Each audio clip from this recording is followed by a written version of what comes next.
Welcome to our channel. Today we how to secure a merchant account with PayPal step by step clearly. To secure a merchant account with PayPal, begin by visiting the PayPal website. Click on the sign up button located at the top right corner of the home page. Choose the business account option to proceed with setting up your merchant account. Next, enter your email address that you wish to associate with the account. Create a strong password to ensure the security of your account. Fill in the required business information, including the legal business name and address. Select your business type from the list provided, such as sole proprietorship or corporation. Provide your business phone number for account verification purposes. Enter additional details like the type of products or services your business offers.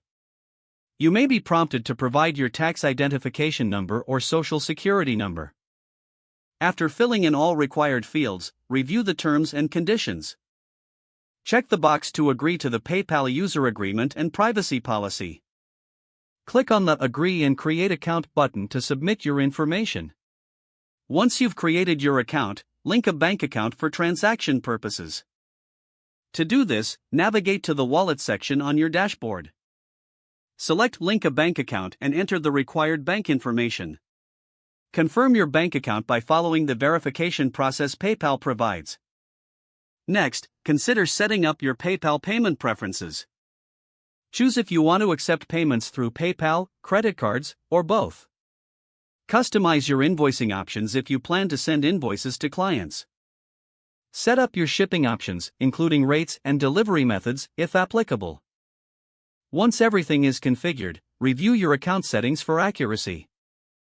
Finally, explore the PayPal business tools available to enhance your account. You are now ready to start accepting payments with your new PayPal merchant account. If the page does not load, refresh the browser or try again in a private or incognito window. Make sure you are using the correct email address, then retype it carefully to avoid small typos. If your password is not accepted, use the reset option and create a new strong password you can remember. Check your spam folder for verification or security emails, then complete any requested confirmation steps. Don't forget to like this video and subscribe to our channel for more step-by-step tech guides.